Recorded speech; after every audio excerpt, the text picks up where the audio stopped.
હાલો friends, આજે આપણે બનાવીશું રવામાંથી ઢોકળાની રેસીપી. તેના માટે મેં એક વાટકો ભરી અને રવો લીધો છે. રવાને આપણે એક મોટા વાસણમાં નાખી દઈશું. હવે તેમાં આપણે અડધો વાટકો ભરી અને ખાટી છાશ નાખી દઈશું. તમારી પાસે છાશ ના હોય તો તમે ખાટું દહીં પણ લઈ શકો. તેની સાથે આપણે અડધો વાટકો ભરી અને પાણી નાખી દઈએ. હવે બધી વસ્તુને સારી રીતે મિક્સ કરી દઈએ. ઢોકળા બનાવવા માટે આ માપ છે તે એકદમ પરફેક્ટ છે. અડધો વાટકો આપણે છાશ લેતા હોય તો અડધો વાટકો ભરી અને પાણી લેવાનું છે. આ માપથી ઢોકળા છે તે એકદમ પરફેક્ટ અને જાળીદાર બનશે. તમે ખાટું દહીં લેતા હોય તો પણ તમારે અડધો વાટકો ભરી ખાટું દહીં લેવાનું. સારી રીતે મિક્સ કરી દેશું. રવાને આપણે સારી રીતે મિક્સ કરી દીધો છે. હવે આપણે તેની ઉપર ઢાંકણ ઢાંકી દેવાનું છે અને રવાને આપણે 10 મિનિટ સુધી રહેવા દેશું, જેથી કરી રવો આપણો સારી રીતે ફૂલી જાય. રવાને આપણે રેસ્ટ પર રાખ્યો તેની પણ 10 મિનિટ થઈ ગઈ છે. 10 મિનિટ પછી રવાને તમે જોઈ શકો છો કે રવો પણ આપણો સારી રીતે ફૂલી ગયો છે. બેટર તમને વધારે ઘાટું લાગતું હોય તો તમે તેમાં 2 ચમચી જેટલું પાણી નાખી શકો અને બેટરને મીડિયમ ઠીક કરી લેવાનું. આ રીતનું બેટર છે તે ઢોકળા બનાવવા માટે એકદમ પરફેક્ટ છે. હવે તેમાં આપણે 1 ચમચી ભરી અને તેલ નાખી દઈએ. હવે તેમાં આપણે અડધી ચમચી ભરી આદુ, લસણ અને મરચાંની પેસ્ટ નાખી દઈએ. સ્વાદ પ્રમાણે આપણે મીઠું નાખી દઈશું.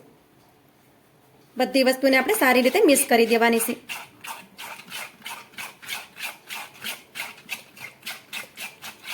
બધી વસ્તુને આપણે સારી રીતે મિક્સ કરી દીધી છે.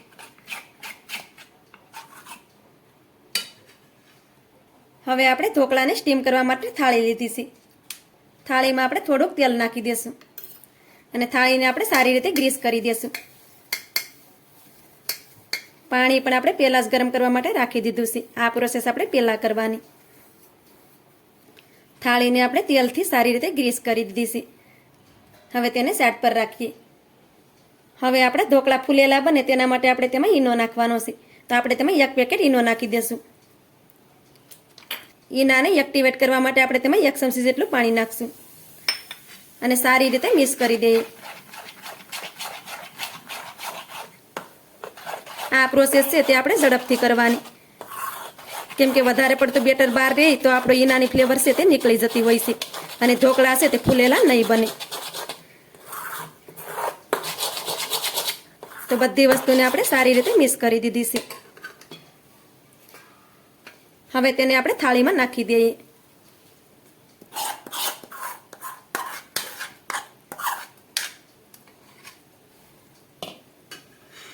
થાળીને આપણે થોડી વાર માટે આ રીતે સ્ટેપ કરી દેવાની. હવે આપણે થાળીને સ્ટીમ કરવા માટે રાખી દઈશું. પાણી પણ આપણું સારી રીતે ગરમ થઈ ગયું છે. હવે તેમાં આ રીતે સ્ટેન્ડ રાખી દઈએ. તેની ઉપર આ રીતે આપણે ઢોકળાની થાળી છે તેને રાખી દઈશું. હવે આપણે ઢોકળાની ઉપર આ રીતે કાળા મરીનો પાવડર છાંટી દઈશું.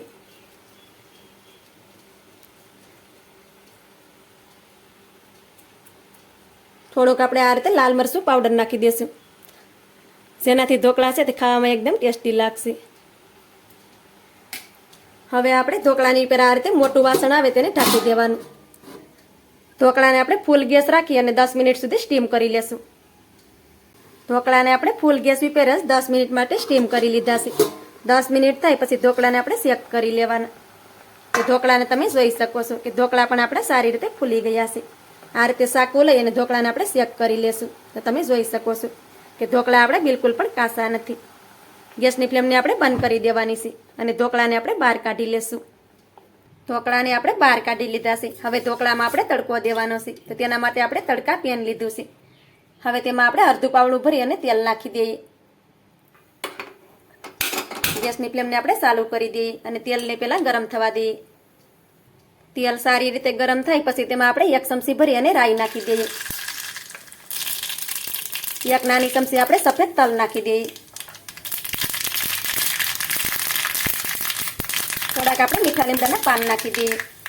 હવે આપણે ગેસની ફ્લેમને બંધ કરી દઈએ અને તડકાને આપણે ઢોકળાની ઉપર નાખી દઈએ.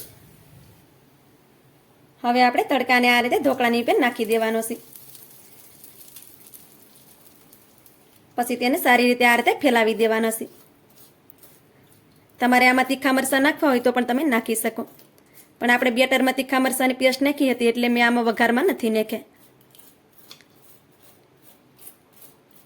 આ રીતે આપણે ઢોકળાની બધી બાજુએ વઘારને ફેલાવી દીધો છે, તમે જોઈ શકો છો. હવે ઉપરથી આ રીતે લીલા ધાણા નાખી દઈશું. હવે આપણે ઢોકળામાં ગરમ ગરમમાં કટ નથી લગાડવાનું, ઢોકળાને થોડી વાર માટે ઠંડા થવા દઈએ. ઢોકળા ઠંડા થાય પછી જ તેમાં આપણે કટ લગાડીશું. ઢોકળા પણ આપણા સારી રીતે ઠંડા થઈ ગયા છે. હવે તેમાં આપણે કટ લગાડી લેશું. આ ઢોકળા છે તેને તમે વઘાર કરાવીને પણ ખાઈ શકો. આ ઢોકળા છે તે એકદમ જાળીદાર બને છે અને ખાવામાં એકદમ સોફ્ટ લાગે છે, અને આ ઢોકળાને બનતા ઝાઝો ટાઈમ પણ નથી લાગતો. ઢોકળા છે તે શાકામાં બિલકુલ પણ સોડતા નથી, તમે જોઈ શકો છો કે ઢોકળા છે તે આપણે સારી રીતે સડી ગયા હતા. ઢોકળા કાચા હોય તો શાકામાં સોટી જાય. આ રીતે ઢોકળા બનાવશો તો ઢોકળા છે તે એકદમ પરફેક્ટ બનશે. હવે હું ઢોકળાને કાઢીને પણ તમને દેખાડું. કિનારેથી આ રીતે અલગ કરી દેવાના ઢોકળાને.